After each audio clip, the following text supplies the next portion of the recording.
Welcome to Digital Forensics Now podcast. Today is October 2nd, 2025. My name is Alexis Brignoni, and I'm accompanied by my co-host, the New York's David Attenborough, the PP Longstocking of Digital Forensics, the one and only Heather Charpentier. Oh my The music gosh. is higher up by Shane Evers and can be found at silvermansound.com. Heather, yes, David. Hi. Did I pronounce David Attenborough right? Hopefully. I have no idea. Oh my goodness, that's true because you live in the woods. See, Sir David Attenborough, he was a naturalist and he had all these nature shows Oh when my gosh. when we were growing up, and he still has some to this day. I think he's doing one now at either Disney Plus or something like that about the oceans. Okay.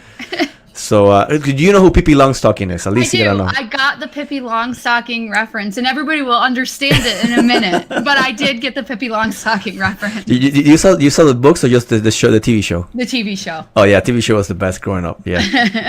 All the youngins listening to like the what? Yeah. Oh, definitely. Half of my office would be like, "Who? I've Who? never heard of that." Yeah, never heard of that.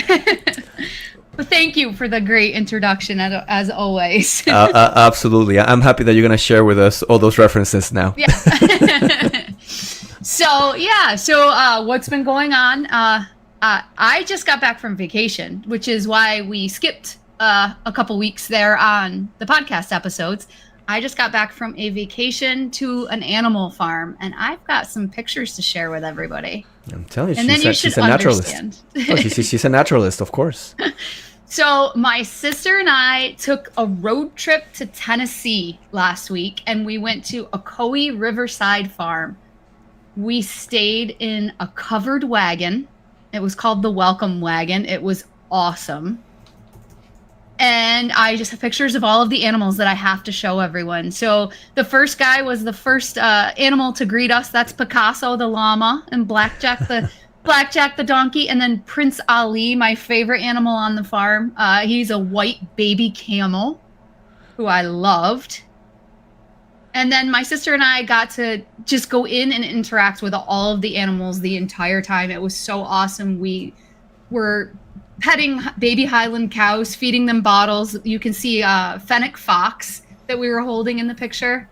We got to hold and bottle feed kangaroos. Which was really cool. I want to direct everybody's attention to Heather's hairdo. Yeah, so Holly gave me some braids on the farm, and that's the Pippi Longstocking reference for anybody who's too young. So But- yeah, and by the way, look at her lifting all these animals like super strong, like her, you know. So A whole kangaroo. it's amazing your strength. It's incredible. I don't know about that. But here we were with the camels and the monkey. There was a little spider monkey named Georgie. But it was awesome. This trip was so amazing. And Holly and I went horseback riding. My horse was named Trip because that's what he does. He trips. So that was fun. I was hoping it was like a great trip. No. Nope. He falls over. And then the sloths. So the way I found this farm actually was I wanted to hold a sloth. And if anybody doesn't know, sloths don't really like to be held. There's very few places that you can find where the sloths are actually trained to like human contact. And these sloths were raised from babies to actually want to have contact with humans. So we got to hold a baby sloth and feed them. It was so much fun. Well, I mean, I think that's your spirit animal, if I'm not It is- mistaken. Hey. See, but your first reaction was, it is. Oh, wait, I shouldn't say that. Let me push back now. I wish I could have a day like a sloth. And then I ended my little slideshow with my favorite guy, Prince Ali, again, the white baby camel. He was just so cool. So it was an awesome vacation. And then we actually drove home and we did the whole 14 hours straight. My sister drove the whole 14 hours. We didn't stop and spend the night or anything. And we ended it in New York State with a high-speed chase on the thruway. So we weren't in the high-speed chase. Oh, I was gonna say, did the police catch up to you? Is that did you escape? No, but we had some entertainment at the end of our trip there with a high-speed chase on the thruway in New York. So Well, I don't know if that's entertainment, but it was something. But yeah. Hopefully everything went fine. Yeah, I think they got him. So Good. Yeah, but the vacation was so amazing and just too short, as vacation always is. See, that's why Cece wanted to get home relief. So it's the person that's being chased, is the cops chasing them, and then you all chasing the cop. Yes, yep, yeah. We got to speed because of it. No, I'm just kidding. But yeah, so it was a great time. What were you up to while I was gone? Me, nothing. Nothing. Much of nothing, especially now, for were. reasons beyond my control. Yeah, we won't get into that, huh? Well, I mean, I'm doing a lot, but okay, Yeah. let's not get into that. Yes. Yeah. But no, you were doing things while I was gone, because I saw some really good pictures on your social media of the dancing you've been doing. Oh my! And she takes the one that I need a hairbrush, but it's okay. So I love this picture. Him and his No, wife it's a good dancing. picture. It was a great picture. Yeah. She makes the picture 100% better. I agree. Well, she definitely makes the picture 100% better. But you were out dancing.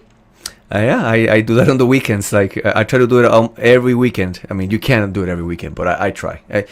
Honestly, the only thing that's keeping my mental sanity right now is dancing. I would think that maybe exercise, but no, it's, although dancing is kind of exercise, but it's dancing. It's just the fact that you have to focus on learning, whatever the moves is and the music and the interaction with other human beings outside of a stressful situation like the ones that we have to deal with day to day because of what we do. Right. It's a good change of pace. So it's been keeping my sanity lately. So I'll keep doing that. You do the dance. I'll hang out with the animals. A little bit of sanity that I have. Sanity, keep it. Awesome. Well, that's awesome. So yeah, sorry it's taken us so long to have episode 0 of season 3. We're on season 3. So we're starting our 3rd year. This is insane. I can't even believe it. Yeah, it's gone so fast. Definitely. So, go ahead. Mm-hmm. No, I want to say it goes faster when we have shows for a full month. Yeah, that's true. We did skip a full month. No, but we're back. We're back. Yeah, definitely. So I want to take a minute just to mention something before we get started with the topics. So these past couple weeks, during the past couple weeks, we actually lost a friend. So we want to take a moment to honor the life and sacrifice of Mark Baker. He was killed in the line of duty in York, Pennsylvania. He served as the training manager for IASIS, which Alex and I both volunteer at IASIS and knew Mark very well. He was an officer, a husband, a father, and a friend. And his leadership, dedication, and impact on our community will be remembered. And his absence is going to absolutely be felt by the IASIS family, as well as the digital forensic community for such a long time. He was a great person. And we just wanted to take a moment here quickly to honor him. Absolutely. And impossible to replace him in everything. So we'll never forget him. Yeah, absolutely. So let's get into our topics. First topic I have for tonight, Belka GPT. If you haven't been following Belkasoft on LinkedIn or any other social media, follow them. They are offering another course. So it's entitled Effective Artificial Intelligence in DFIR. And the course is going to be free exclusively to Belkasoft LinkedIn group followers. So if you don't already follow Belkasoft in their group, go to their page and follow Belkasoft, because that'll be free if you're a follower. If not, the fee for the class is $999, which still isn't bad, but who doesn't love free, right? Once you go register, they'll send you a link to the course materials in the period between November 3rd through November 15th. So don't expect your materials right away. That's not happening till November. And then once you have your materials, you'll have free online access to the course anytime you want until December 15th. After that period, if you want to take the course, it'll still be available for that $999 fee. You'll get certificates of completion and achievement, and you'll get the opportunity to earn 6 CPE credits. So we'll have that up in the show notes at the end, the website where you can go register for that. And there's actually also on that website the link to go follow the LinkedIn group. Yeah, and even if you're not a user of the tool, it's a good opportunity to get familiarized with yourself with another tool set. There's always something that you can learn from Yeah. these type of events. And I've taken a few of the past courses from Belkasoft, and they're actually pretty good. So I would say, and look, the CPEs, if you have certifications that require that, like ISC2 or some other that require CPEs throughout the years to be able to keep your accreditations, then this is one way of doing it, and it's just going to cost you some time, and you'll do some learning. So you can't go wrong with that. Also, they're incorporating AI into their tools, and whether we like it or not, it's a hot topic. And go try it out. See how theirs is related to, I don't know, maybe other tools you've tried too. I've heard it's good in Belkasoft, and I can't wait to try it out. So I'm gonna try it out and then give Yuri my review. Yeah, I'm I say well known in regards to our field, critic of the whole AI thing, but that doesn't mean that we just ignore it. That's being a critic doesn't. The opposite, actually, a critic is the one. It's a person that definitely does not ignore it. Right. We want to know more about it, and actually, we would hope that and not only AI, LLM stuff, but any technology, any new way of doing things, we have to be critics and first to make sure that we get the tooling or the resources or the solutions to the level that they need to be, because we are the ones as a community, the practitioners, the ones that know how the end product should look. So being a critic is, I don't believe it's a bad thing. It's a good thing. Right. And look, and have open minds, right? Again, I'm a critic, but I'm also happy to be wrong. So then the way to go ahead. But I was just gonna say I registered for it today, and I'm excited to check it out. There you go. No, and the way like you're saying, and the way to actually be able to know is to do. So let's do it. Absolutely. I don't have this on our list of topics, but I just saw on LinkedIn, I saw from CCL Solutions that Rabbit Hole version 3 is going to be released, and they're actually going to do a big announcement about version 3 sometime next week. So if you're not following CCL Solutions on social media, follow them, because I think this is going to be a big release, and they're going to talk about it. So no, yeah, and if you're not familiar, you're maybe like one of the new to our podcast. Rabbit Hole is a great tool. This company in the UK they put out, and it allows you to look at pretty much any data source. When I say data source, I mean data structures like level DBs. What's the other one that the protobufs, which are pretty hard to deal with.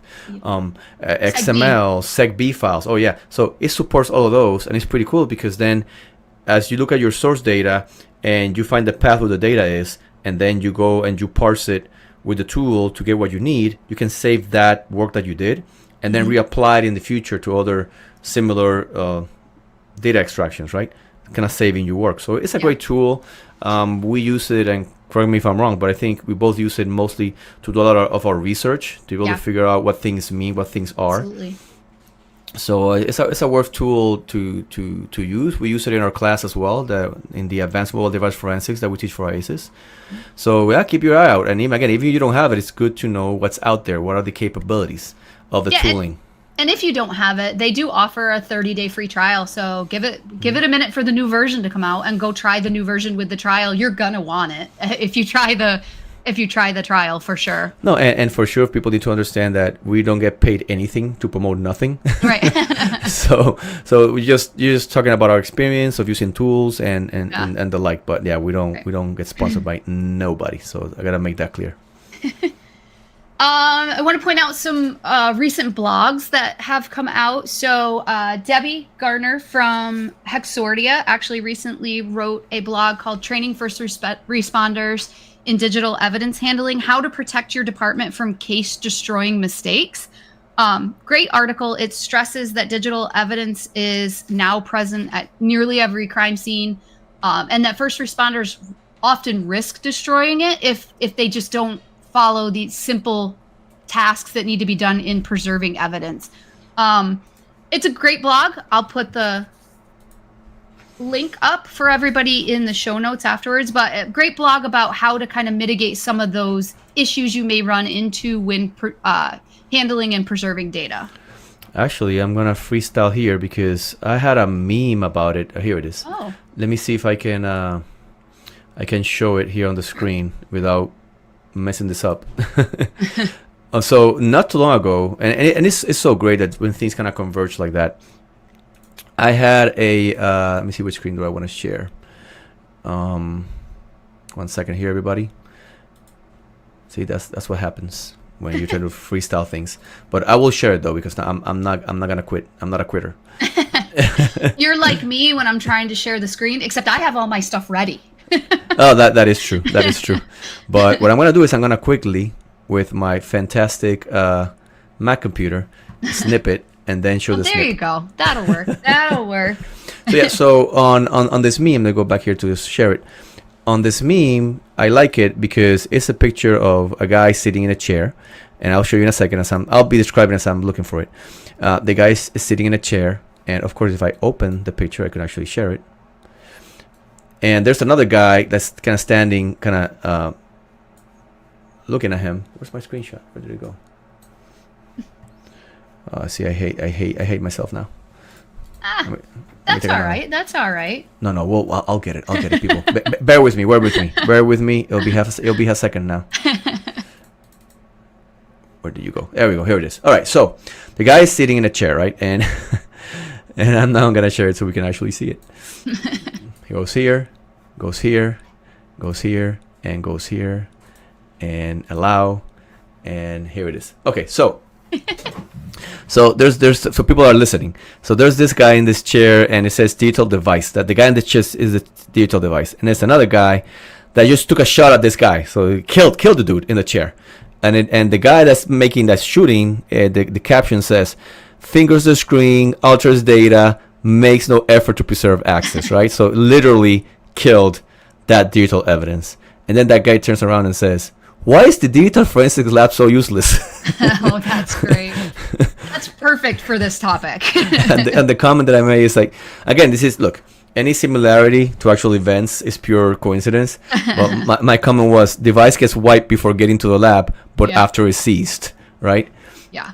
And again, this is me. Like I said, it has no relation with reality necessarily, but it could happen, right? Devices can get wiped. Are you doing the proper isolation of that device at seizure time? And that's up to the first responders.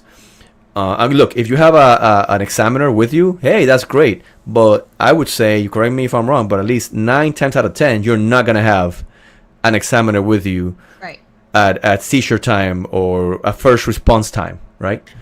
So articles like this one from Exordia are so important, and I'm so happy that we're having those. Yeah, it definitely just puts across the point that early handling of evidence can make or break your case. So yes, absolutely. Let's see, another new blog, and this one's new. I saw it today on LinkedIn. It's called The Packed Bite, and it was a LinkedIn post by Mike Zito. And the Packed Bite, according to the website, is a place for forensicators to publish research, information, and topics for the betterment of the digital forensic community.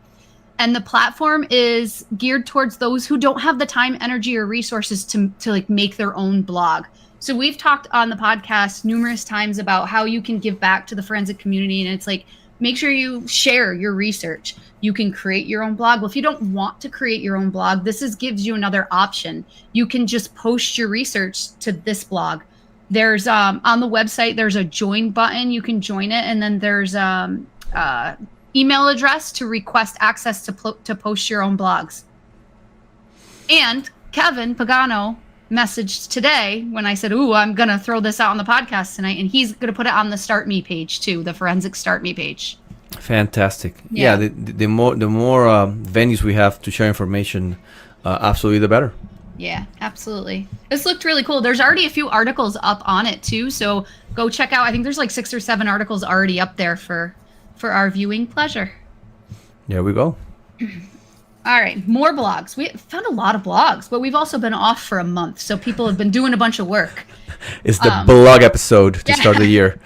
So I entitled this one 2 New Blogs from Mattia, because Mattia did 2 new blogs related to exploring data extractions from Androids and iOS. One of the blogs is about Androids, one is about iOS, and it's what data you can access and how. So the Android blog explains how data can be extracted from Android devices in digital forensics. It highlights that access depends on two factors: the device state, right? Is it unlocked or locked? And then whether or not you know the code. And then it talks about Android's file-based encryption and how pretty much how we get into these devices that are encrypted and the different types of encryption related to Android. And then different acquisition methods related to Android. The key takeaway from this blog would be that no single method works on all cases, and that investigators have to choose based on the situation that they have with their phone. The iOS blog, similar, talks about all of the same topics, but with iOS, the difference between full file system and advanced techniques to provide varying levels of access. The main takeaway is that the available evidence depends on the encryption class, the device state, and the chosen method. So investigators must adapt their approach to each case. Well, I mean, this is really foundational stuff. And I'm happy that Mattia, and you know Mattia Epifani, he's from Italy, a really well-known examiner. Actually, I had the pleasure of meeting him this year, at the beginning of the year, in the Netherlands for one of the conferences there.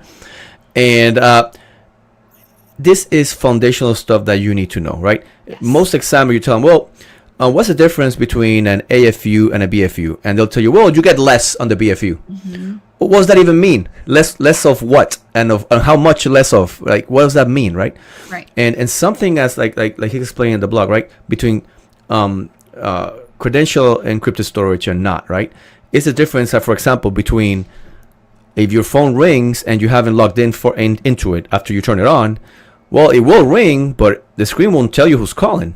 Versus, yeah, I logged in once, it's locked, and now it rings, it will tell me who is actually calling. The name is going to show up. But why is that, right? Well, their phones are into different states, right? One is before you logged in, and the other one's after you logged in.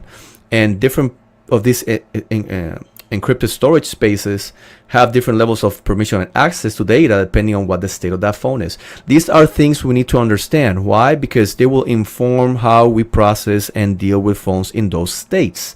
And not only that, when it's time to you to explain this stuff at court, if you're in the criminal sector, or you have to explain something in regards to user intent in a civil procedure, then you actually know what you're talking about. Right. But just saying, well, it's more and the other one has less, that doesn't really tell us much of anything. So please, if it sounds like, oh, I know what a logical extraction is. I know what AEFU and BFU stand for. I mean, do we? Do we really know? Do we really understand? Blogs like these are so important. And Mattia is such a great a writer and an author and like, you know, his English is perfect, even though my assumption is that his first language is Italian, the same way that mine is Spanish. But he's great, so it'll be really good for everybody to follow him and check those posts out. Yeah, so they're so incredibly valuable too. So I'm just to bring up a listserv post I saw this week or last week. Someone was raising had a question because there was a courtroom challenge to one of their cases. And it was related to the type of extraction they performed on the device. They did an AFU extraction, it sounds like, because they didn't have the PIN code to the device to get the full file system. And whoever the opposing counsel was raising the issue that instead of doing an AFU extraction, you should have done a selective logical extraction with Cellebrite. Well, I don't even know what a selective logical extraction means. I'm guessing they were meaning like a selective app extraction, but if they meant logical extraction, you're not doing that if you don't have the PIN code anyway. So it is a bit confusing, but these types of blogs, they just could help in a situation like that, right? So Mattia is explaining what types of extractions you need, what you get with those extractions, and these types of blogs could help in a case where you're being challenged on what type of extraction you performed and being able to answer those questions in court. Well, even in that example, again, we don't know what that means. That selective app, no idea what it means. But let's assume it means, well, you get the data directory for the app, right? That's better than getting an AFU. Well, is it really, right? Yeah. Because there's a lot of data that relates to the app outside of the directory where the app is. For example, network usage. Has the app being used? Not only has it been used, but how many bits and bytes were coming out, in and out of it, of the app? And was it through Wi-Fi? Was it through a LAN connection? Was it through the cell towers? Like, all that type of information doesn't live where the app is. It lives outside in another place. that's managed by the operating system. Do I want access to that? Do I want access to the biome directories that tells me about install states when the thing was installed, uninstalled, or mobile installation logs? None of that lives with the app, lives outside of the app directories. So you can't tell me that a selective, assuming that's what it means, is superior, because what what are we talking about here?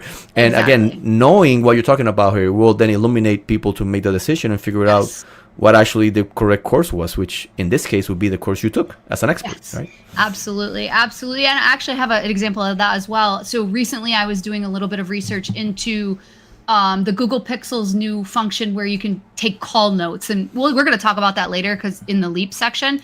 But call notes, essentially, you can record the call and then the device is using AI to transcribe that phone call. I wanted to do some testing on it, but I wanted to do it with my own personal phone. So I don't want a full file system extraction of my own personal phone.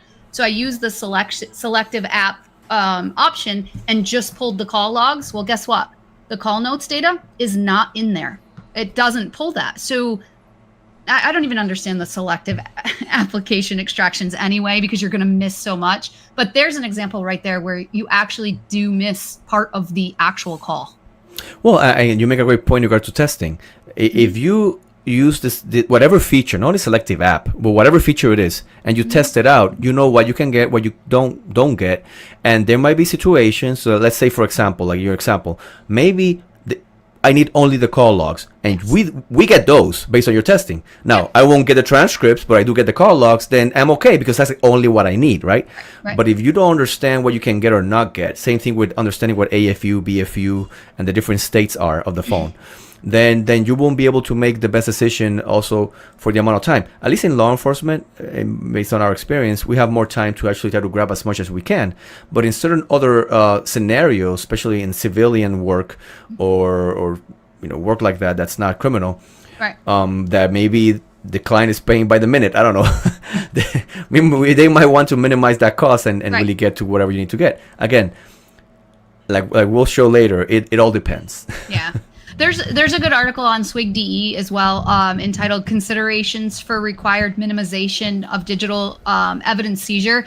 Anybody that's being questioned on the type of extraction that they did, I would push them to go read that document that's been recently published by SWIG.de as well. And I'll put a link to it. And we'll put in the notes. Yeah. So this one's all you. Yeah. So let's start with a meme that was pretty popular this week. So it says, Mom, can we have, and there's a little gray key symbol and the old Celebrite Premium symbol, because it's not called Premium per se now. Now it's in Insight, Insights Premium. I don't even know. All right. So can we have that? And the mom says, no, there is the same logos, right? The gray key and Premium at home. When you get at home, what you have is iTunes Backup and IDB, right? And if you've done extractions, you know the feeling, right? You can only get so much from tools that either come with the devices or are open in the environment. There are some tooling that will require you to do a certain investment of money and time. Money because they cost, the licensing costs, and time for you to understand how to use them properly and get to what you need, right? And that made me think a little bit about cost. These type of technologies, there's a lot of R&D, research and development, that goes into them, and they do cost money. But I think everybody can agree that our budgets are getting shorter and shorter. And that means that the power that we had to acquire some of these tools is being diminished because the tools are not getting any cheaper. Right. And we can have a discussion in regards to, well, is it fair that they're being cost or priced at those levels? And that's a pretty hard conversation, right? Because as users or customers, we don't have the view from the other side of the vendor or how they justify it, right? So what can we do about it? And I was thinking about, well, if we have to shift resources around, my thought process on that is, well, there's some tools that we cannot avoid having, right? Specifically the extraction tools. And I've been saying this for years. I think the companies that will really continue to grow market share are the ones that are really focusing their resources into lawful access Okay, lawful access means that we're able to get into the devices to extract the data that's relevant to the cases in a way that's lawful through a court order from a search warrant from the judge or through properly obtained consent of the owner of that device. Lawful consent. And if we're, or lawful means, right? Lawful extractions. Companies that do that will continue to grow market share. Those are things that we'll need to buy, and those are tooling that cannot be in the open, because the moment they are, then we lose that access. But let's say we save our beans, our money, to get those tools. Then how do we save money? We have to be cutting short on some other parts. So one of the parts that we might be cutting short is on the analysis portion. And that's where you come in as an examiner. You might not be able to buy 20 licenses, to process your extraction, but there's some things you can do as an examiner, right? There's options, open source options, like for computers, Autopsy. And Autopsy from Basis Technologies used to SleuthKit, Basis Technologies. It's not maintained as often as it used to be, but it's still a pretty solid solution to look at Windows systems. There are open source frameworks like the Leaps, the ones that I started and now the community has taken over, will help you with some of that parsing. There's tools that are maybe lower priced, maybe they're still paid, but lower priced, like the rabbit holes of the world, right? Where you can use to start and do that analysis. So you might be able to maybe save some money on the analysis portion, so you can save your money for the extraction piece. That's the kind of the groundwork, the basis that you have to have. But that requires then for you to kind of upkeep and grow in your understanding of the technologies and of how to do the analysis, because there's no free lunch, right? People think, well, if I go open source, then it's, and I'll get there, Christian. I was gonna mention that. You can say, what's a free lunch? Well, it's open source. I'm saving all this money on tooling. Well, no. Now that money will go into training people, right? There will be a cost, a human cost. Whenever you take the cost out of the tooling and try to save that cost, then you have to invest in some way in the person. And sometimes that means that you have to invest in yourself, right? There's other tools like Christian's iPad to get data. It also works for Windows. So by the way, I did not know it worked for Windows data, but it does. Which one's iPad? Let me see if I can get you the link real quick. Oh, that's all right. Keep talking. I'll look it up. Yeah. Look it up. Yeah. Because we talk about it in the show, but again, we talk about so many tools in the show. And same with other toolings, right? For doing logical extraction even of devices, right? There are many tools out there, open source, but at the end of the day, when resources are short, the mission doesn't stop because you have less resources. Well, they cut my budget, I guess I'm not solving the case. No, we expect you to do the job, right? And even if it means, using your hex editor, whatever it takes, you need to do that, right? So in we're coming into an era, at least on budget wise for most agencies, again I'm talking about law enforcement, where our budgets might be short. Then we should start thinking of expanding our view in regards to how do we analyze our data. How can we take some of that work and offload it from a tool, but it's a paid tool, and figure out if there's open source free tools and your own understanding of how forensics works to kind of carry you over this period. I don't know if that makes sense to you, Heather. What do you think? Yeah, it absolutely does make sense to me. I think we're never going to be able to do the extraction ourselves, the type of extraction, the full file system extraction. At least I can't. I don't know if you can. I can't. So we need the tools for that. But you're right. There's plenty of other tools that we can use for analysis that could help with those budget issues. Look, if I could get full file system extractions, would be very rich. I would have my own company and I will be marketing it and undercutting some people. Absolutely. but that's not happening. No, but even like something as simple as, I say simple, it's not simple, but knowing how to say you have a BitLocker drive. Mm-hmm. Well, I mean, you might need to brute force it, for example. Well, how do you do that? Do you have a tool to do that? Right, exactly. Or do you have ways of going around certain encryptions or certain extractions? There will always be some tooling that's needed for that, and that's gonna be pretty pricey. Yeah. But then I guess my suggestion is on the analysis section, grow more in your own understanding, use open source tools, and also try to contribute to the community. If you know how to do code a little bit, make an artifact for the leaps, or make an artifact from Autopsy, because Autopsy also accepts, you can do artifacts with it and pull stuff out for analysis, or even make your own tool. People are making their own tools also all the time and share with the community. And because at the end of the day, we want to accomplish the mission, right? Yeah. And having a budget be short, the mission still remains, and we need to try to step up to that, no matter what circumstances we're in. Yeah, absolutely.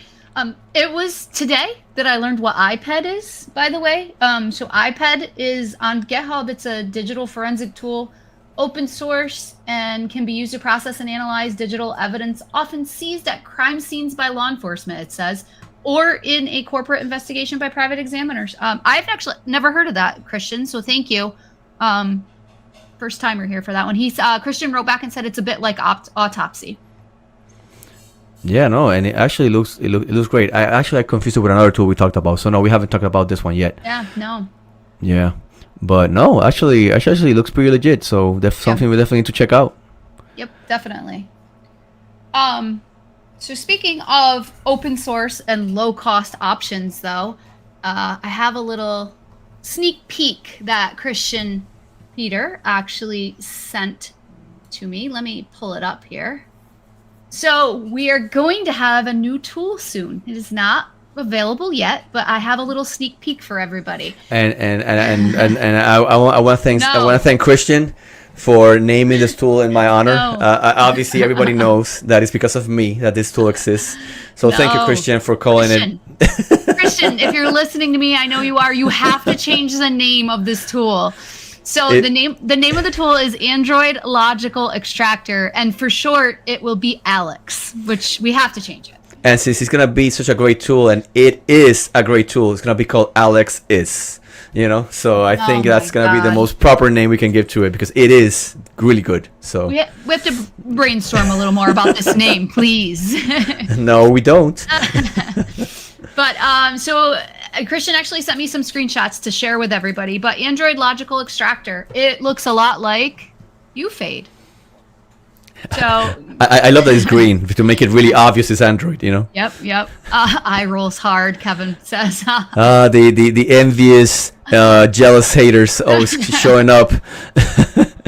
I'm sorry, but there's no A in Kevin for Android. Sorry, Kevin. You don't have a name that kind of flows like that. Sorry.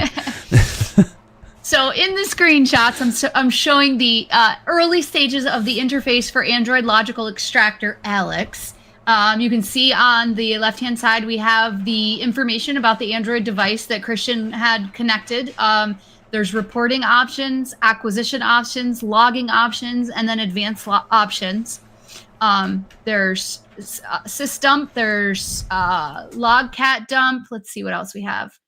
He sent me some screenshots. So the tool will have the capability to take screenshots. So there's a little example of that there on. Oh, I love that. That's screen. great. Yeah, it's cool. It has a chat capture function, which is awesome, where you can actually capture the chat in the state that you're seeing it on the device. And that's so important for apps that you can't really pull out. Then you can you find the chat that you care about, and then you just go taking those screenshots down. That's perfect. Yeah. Yeah, it's like it's a different view when you can actually say, here's what it looks like exactly on the device versus like just a CSV of chat messages. Mm-hmm. Gives more, I guess, a better look for courtroom presentation. There's the options here to save the device info out and create a printable PDF report. And then he sent me a nice screenshot of the tool actually performing a data extraction. So I cannot wait till it's released and we can actually do a demo and I can play around with it, which hopefully, when is that? Yeah, right. I don't know yet, but it's in its early stages. He did tell me today too, that there will be a UFED style backup also planned. So yay. Yeah, I love how he says in German, das selbe in grün. I know if I said it right, but something but in green. I love it. And obviously, Kevin thinks it's his favorite tool. He hasn't used it yet. I have have to agree. I'm like really, really excited to use it. So I can't wait for that very first release. No, absolutely, and that speaks to the point of there's a lot of things coming out in the open source community. This is free, but the quality of the work and the outputs are great level. They're fantastic. So to open your mind, not again, if your budgets are being cut, you need to make sure you understand where to allocate the resources where you need, and then open your mind to other technologies, open source projects, community projects that will assist you in accomplishing the mission with whatever resources you're able to have. So something that we need to start wrapping our heads around. Yep, absolutely. So let's see here. So I created a little thing, but I didn't create it. I had a request for a gallery view of images and videos for a casework. And so, you know, if you kick out a tool report, you have all of your images and videos, but they're there with all of the information that goes along with them. Well, a request was made. I just want to see a gallery view of the images and videos. And so I created, and I say I created because I did use AI. Don't kill me. I see your face.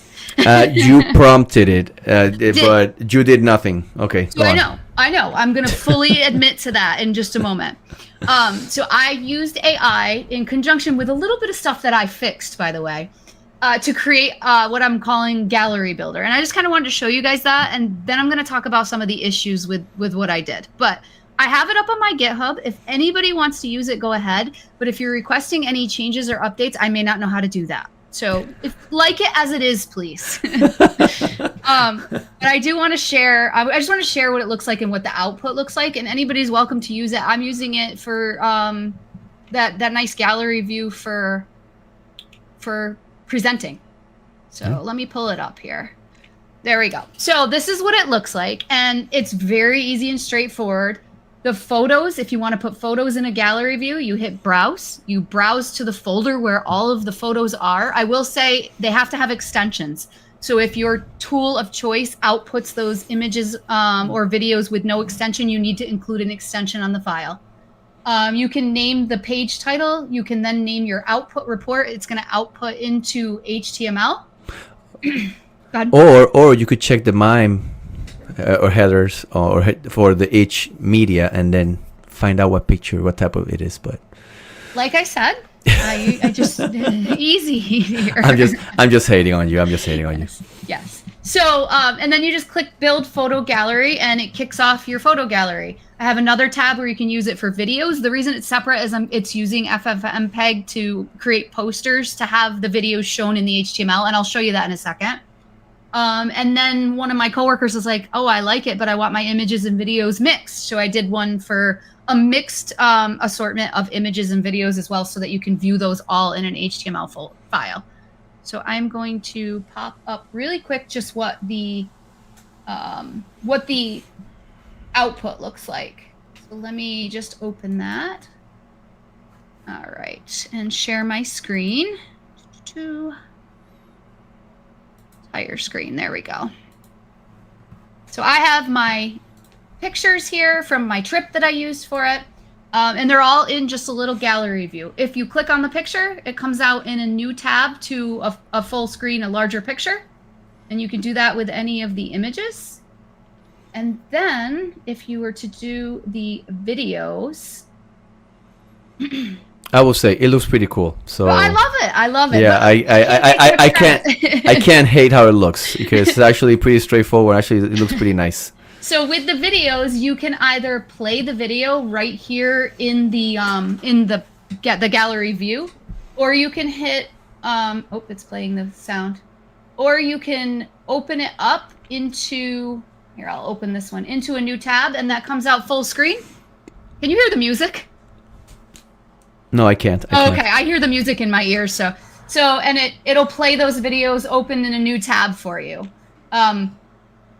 I know it's not perfect. I know that a lot of my code is flawed. I know that there's a lot of repetitive garbage in it because I was told that from somebody else who knows how to code. And it was not Alexis, by the way. It was another person that knows how to code. They're like, I don't even know why you have this in there. It's so repetitive, but it works. So if anybody would like to use that, go ahead. Keep in mind, I not so sure that I can make changes to at this point. But I am making it my job to go through every line of code and know what it means eventually. Know why it's there, know if it's necessary. I'll take out things as I go that aren't necessary. But that kind of rolls into our next topic.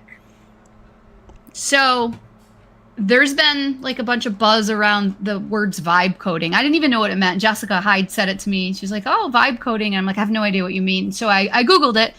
And I mean, that's kind of what I did. I used AI to do my coding for me.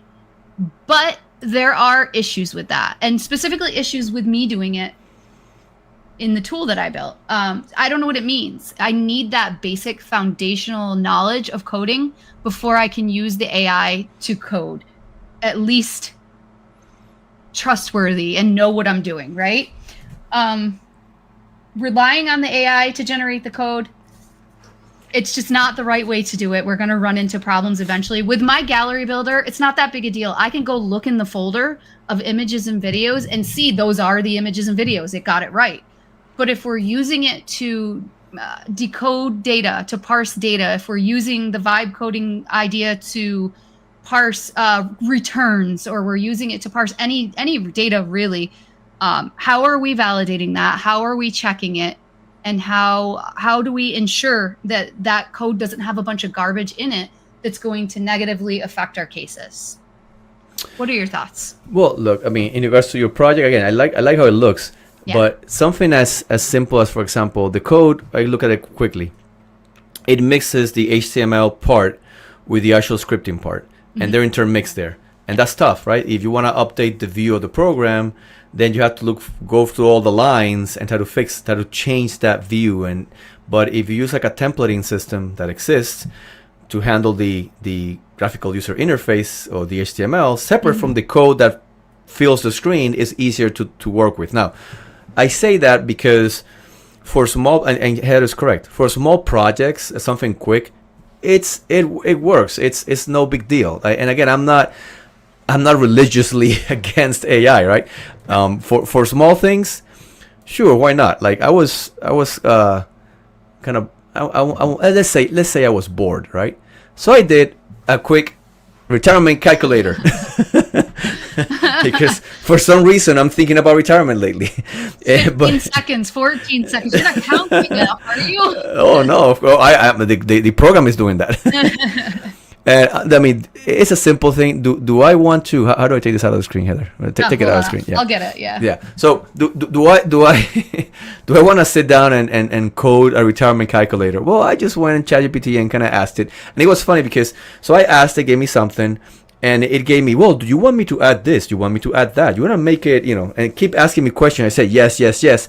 And at some point, it was a big mess. And I did it kind of on purpose. Oh, yeah. So I was kind of running the code at each iteration. And then I picked the one that I like best from all the iterations. But the more I added to it, the more weird yes. and discombobulated the thing became.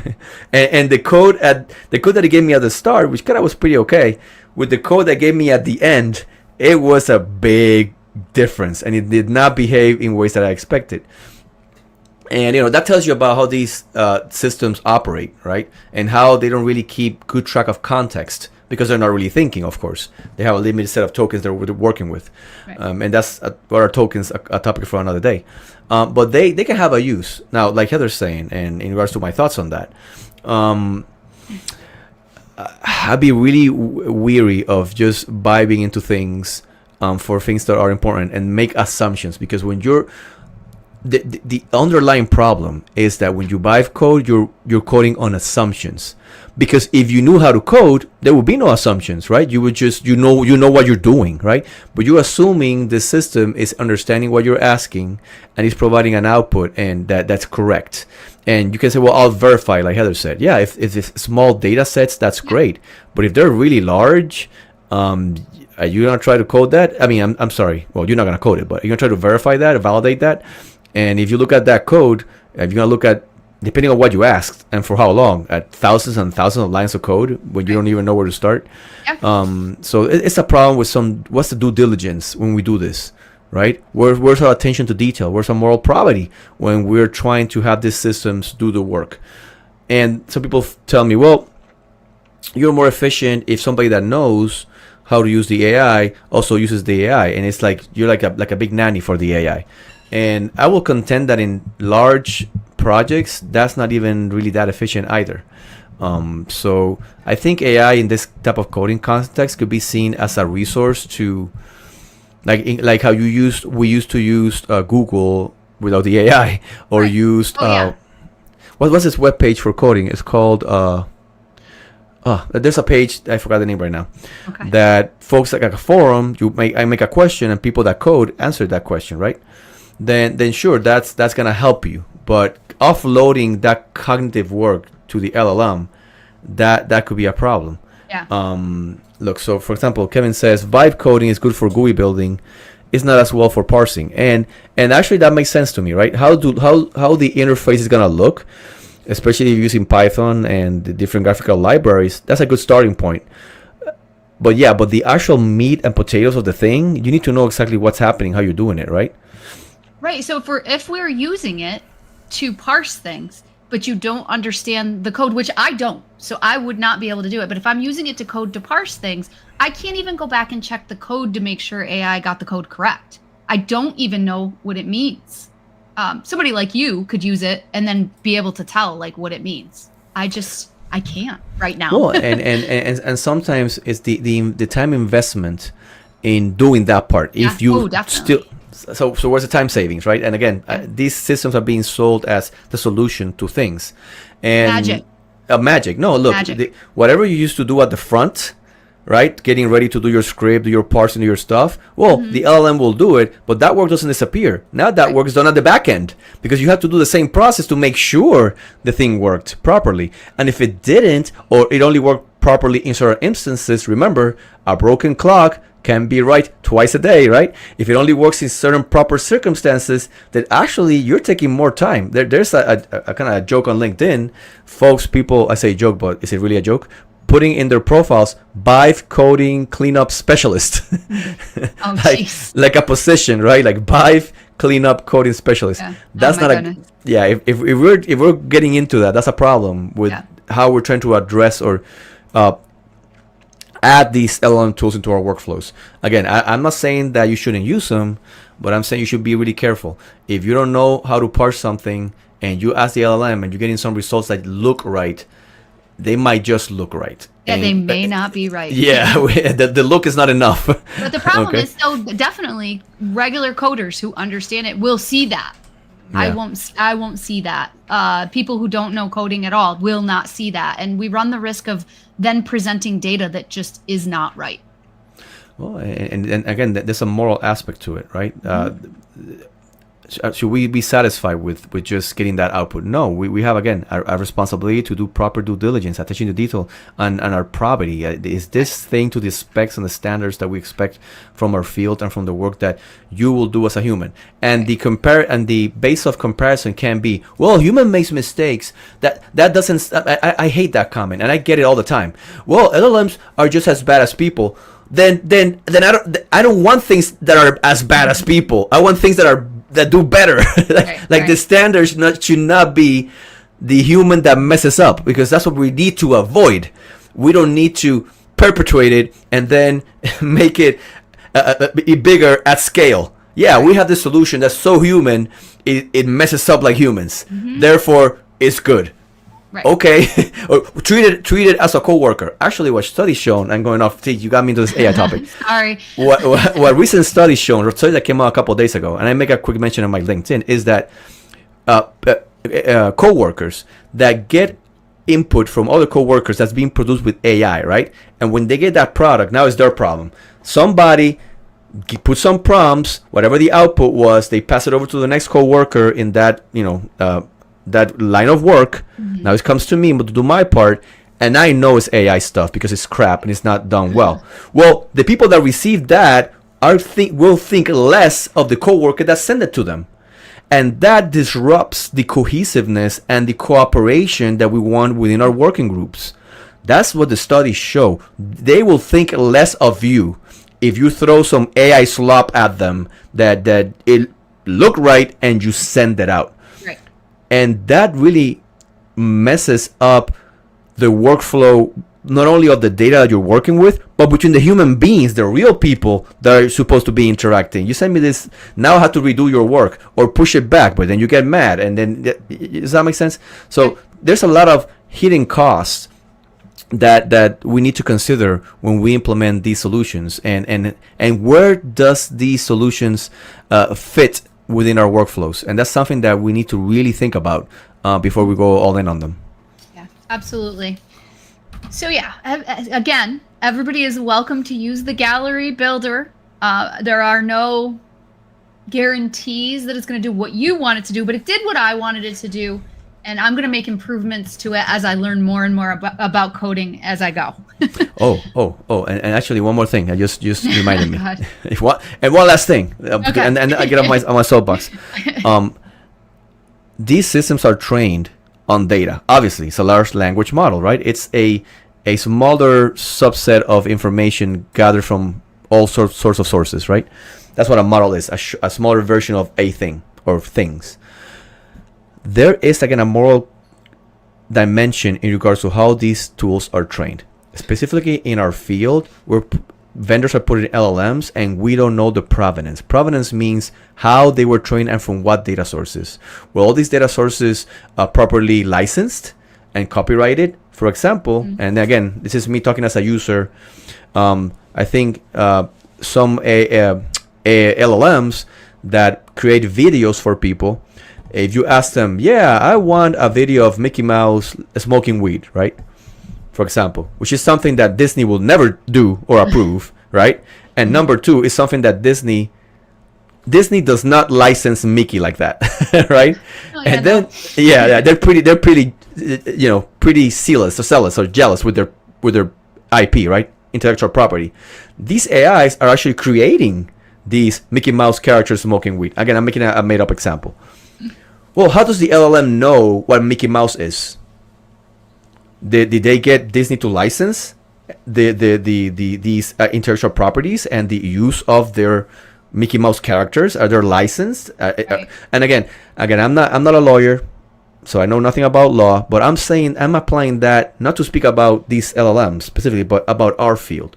How were they trained? Were they properly licensed? The last thing I want is to create some output and then figure out that the LLM provenance, a court found out that it was not properly licensed. There were some copyright violations, and then I'm going to court using a product that's being found liable for a copyright crime, right? And we don't. Not a good idea. So what that means to me as a trying to be as a looking forward practitioner is, vendors, you need to tell me, look, is this some proprietary LLM? Did you train it with proper licensing? Can you guarantee that to me, that this will not be a liability later at court or a proceeding of any sort, right? Can you make sure that I'm protected as the buyer of your product from future copyright violations based on how you train your LLM? Does that make sense, Heather? Yeah, it does. Absolutely. Absolutely does. And I don't hear anybody talking about that in our field other than myself. So I would hope that it resonates in somebody's ear at some point, and we get some sort of. Again, I could be wrong. Maybe that's already solved or somehow. That'd be great. But I would like to hear about it. So yeah, definitely. One last thing about the gallery builder before you take it too is I only have the images and videos with the file name in the HTML. The MD5 hash and all of the information about where those images are coming from are not included in the gallery builder. So please still include your report that has all of that information that you'll need to properly testify in court. I mean, it's a great tool to show the things. Yeah, that's what I wanted it for. Presentation purposes only. Yeah. But it's definitely not to do here's the analysis of the pictures. Oh, That's not what it's for. Absolutely not. I may have to put that disclaimer in the little README thing. You know what? I think it's a good idea. Not a bad idea. Yeah. I do have the disclaimer in there that it was written with the help of ChatGPT, mostly ChatGPT. So, Gotcha. So we are at what's new with the leaps. So what's new with the leaps? The one thing that I saw that was new with the leaps is Alexis. He coded for Android the call notes from the Google Pixel data that I was talking about earlier. So the Google Pixel has now the capability to do call notes. What the call notes is you enable call notes on the call. As soon as your call starts, you hit the enable, and the person on the other end and yourself will hear a message that says your call is now being recorded. It records the call, and then at the end of the call, when you hang up, you can see it working. The AI is working to transcribe that message. I will tell you, I tested it with my sister. It absolutely does not understand how we talk because it got tons of stuff wrong in what we said, but it was funny to read. So if you're seeing that in your case data, just please know that that may not be what the people on the phone call actually said. So listen to the recording as well. The recording is there as well. But I believe that Alexis is the very first person to code parsing that from the Google Pixel data in the newest iOS or newest Android release. Yeah, and I was kind of pressuring poor Heather because I wanted to do it first before everybody else. Like, I'm doing it on my personal phone. Hold on. Can you give me that data, please? No. So a couple of things. I'm not finished. I just kind of put it out there just to have something out. Let me take that away. Yeah, I'm not finished because you'll see now. Let's look at the data source, and the data source identifies the people that are talking based on a number. But there's another data source, I think it's a SQLite database, that does have the correlation between the number and the user. So there's still some work to do. But the main point I wanted to get out is at least people be aware that if there's a recorded conversation that's being transcribed by AI, at least you have a report that tells you, hey, there's something here, and you can read it. And then, like Heather says, you can follow up with the recordings and the like. Which, again, side note, there's been a lot of tools that do AI transcription from body cam recorders and stuff, and agencies have tried it, and they found out that it's better for the agent to just, or the investigator to just listen and write it versus transcribe it for many reasons. But that's another topic for another day. Now, I wanted to show to everybody all these data sources as you parse it. I think it's protobuf originally, and then you turn it into a JSON file. The utility of using graphical JSON viewers to do your analysis. That's what I would like to everybody to kind of walk away with this in this section, okay? If you look at JSON, let's say as you see here on the left column, it's indented. That means that it tells you the relationship based on what position it is, right? The farther away the data is, well, the more related it is to what's underneath, right? And the less related is going to be to what's on the left, right? So, and like a hierarchical structure. But this is hard. Like try to make sense of what goes where. When it's kind of going in and out, it's tough, right? If you look at JSON that's pre-printed or properly indented, it's hard. But if you look at a graph, it's not that it's easy, but at least you can see a lot of those relationships graphically way faster and way easier. Like in this sense, I see this big graph. It's hard to see on the screen, but you see all this JSON, right? And I see, well, these things on the far left are definitely the entry points, right? So let me focus on that. And you'll see if you focus, it's all the graphical. Look how easy I did that analysis. I looked, oh, look, there's 13 items in this JSON. And you see that little bracket, that means it's a list. So it's 13 things in a list, one after the other. Well, let's analyze some of those. Let me take away the comments from the stage so folks can see better here on their own screen. There we go. So let's go to the top here. So if I go to the top here, you'll see, oh, look, there is the first item. Here's the one here of that list. Oh, look, it's a dictionary. You see the squiggly brackets there? 2 keys. Oh, it's a dictionary. It's 2 keys. Let's look at this first one here. You have O, a timestamp. That's Uni's epoch timestamp, and a number. And then you hear, did you just hear that? The next message, a timestamp and a number. And then the answer is yep, a timestamp and a different number. So now I can see I see every item, it's part of that conversation as being transcribed. And then you got user number 2 saying things and user number 3 responding or talking or doing whatever the person is doing. And now I can go graphically kind of just analyze this. This helps me a lot because then when I'm going to code this thing, I know that what I need is really pretty much in this first list. Now, you'll have situations where you might need to start digging deeper into that JSON to get things all the way in here. But guess what? By having it graphically organized this way, if you know a little bit of coding, you'll be able to pick out even far off values from keys all the way out here because you know what the path you need to take based on the graphical interface. Does that make sense here to you a little bit? Yeah, I love it. I love the view you give it in the graphical interface, because when you go look at the raw data just as is, it's so hard to make out, especially if you're not a coder or not familiar with the different data structures too. Mm-hmm. Tools like you're using are just super helpful to give a full picture. Oh yeah, and look, in some circumstances, if you're in a pinch, you might just put in the graphical viewer and take a screenshot of certain things, right? If it's something that you need, like exigent circumstance, Yeah. then you can do it that way, and then you can code it later. Or if you don't know how to code it, get help with somebody. And if you use ChatGPT, then use that, and then also get help later. Yeah. You need the help either way. But and a lot of the work that we do, there's some ways of going about it. You don't have to sit and wait for a paid tool to do it for you. And sometimes you can't. You have to accomplish the mission right away.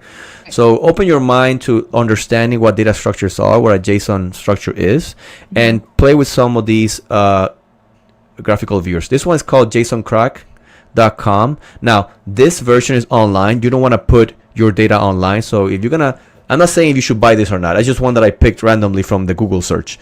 But if there's one that you like, make sure it has an offline feature where you pay for it, you download it, and then you do all that graphical analysis on your computer locally. You don't want to be sending your stuff out there, much less case data out there, because who knows who's on the other side. Okay. Please do not. Yeah. So there's a lot of stuff. Heather, please take that out of the screen, please. There's some other stuff that we're working on in regards to the Leap. Lava is coming out soonish. We wanted to have it out sooner, but we're adding, and by we I mean Johan on the Leap side, and Kevin also on the Leap side. John is now also dealing with the Lava side, and who am I missing? James, and James, which is the main developer for the Lava side. Without James, we wouldn't have Lava. Period. I think we have some interns now too. Yes, so thanks to Bruno. Shout out to the interns. Bruno Constanzo, I think Maite is one of the ones. I forgot the name of the other dude, so I'm sorry for that. But they're interns from amazing college professor Bruno Constanzo. It's a good friend from Argentina, from UFASTA University, down in Mar del Plata. And the interns are really helping out, cleaning up all the artifacts to making Lava compliant, and the work that they're doing is so impactful. Again, just because you are not like a super coder or have years of experience does not mean that you can make an impact. You can. Absolutely. And like Kevin's saying, the developer team is growing, which I'm really happy to that. People that have a really big heart and want to give out to the community, because again, none of us is paid. This is all a work of love for ourselves, and also to make our work easier. So there's a lot of that's coming out. Some other artifacts that been working on, but again, I'm gonna wait till the future to kind of talk about those. Also because I'm not super in the weeds with them. Quick short story. When I started, it was pretty much me and Yogesh kind of doing the Leap stuff, and then Yogesh left for reasons, work and all that. He had to move and work in different places, so he couldn't keep up with the project anymore, and it was just me. And I quickly realized I cannot do it on my own, right? And I had such great human beings like Heather here and Kevin, all the folks that we mentioned, just jumping in, and the project is large enough that I just cannot keep track of it on my own. Some of the stuff that's being done, I depend on the dev team to actually explain to me how to accomplish certain things or what's going on, right? so again, my heart goes out to all of them for the great work they're doing for the community. So I couldn't thank them enough. So absolutely, thank you. Just a quick note on the call notes thing. We showed the data and told you that it's now supported in the Leaps for parsing. I'm working on a blog to actually talk about how the data is stored and where inside of the extraction. So look for that. I'm gonna try and finish it by the end of this weekend, and I'll put that up so everybody knows where to find the call notes data.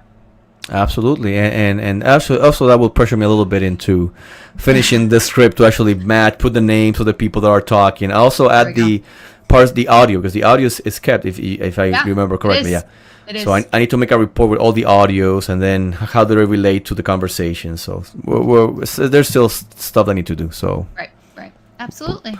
And by we I mean we. So that brings us to the end. We have a meme of the week, as always. So this week, we have the bird that's saying, "So I said it depends." Wait, but what, Go the ahead. word? Wait. See, you're missing some context. I do. You do Yeah, it. the bird is sitting in a high chair, right? At a comedy club, right? I guess it's open mic at the comedy club, and the crow is making the joke and says, "So I said it depends," and expecting less, and people say, "Boo, boo, get better material," and the poor crow bird looks at his notes, and they all say, "It depends, it depends, it depends, it depends," right? And the joke about that is that every digital forensics presentation is this, in a nutshell. It depends, Yes. right? And that's like our favorite thing to say. It depends, it depends, it depends, it depends. So we're kind of that bird. That's kind of like the relation, or us be able to relate to the joke come from, because we use it so much. It is the answer to every question in digital forensics. It is. It really is. Most of the time, because the question that's being asked just isn't giving enough information yet. I mean, they'll get there, but the question being asked isn't providing enough information to even answer the question. And I love that you said that, because I love that, because that speaks on something that I'm also a little bit like how can I say this, like a pet peeve of mine, right? I'm really adamant and I try to hold myself to it, in use the proper terminology in regards to what I'm trying to say. Be it if I'm coding, be it digital forensics, because if I use the proper terminology, when I try to convey to you, pass from my mind a concept or an idea to your mind, you'll be able to understand it. If I make a question, you'll be able to understand the question. Right. And we take it's in a database, and then it's actually put above. Well, that's not a database. Well, you know what I mean. No, I don't know what you mean, because you say database, I might think SQLite, right? And it's not like that, right? You're confusing me now, right?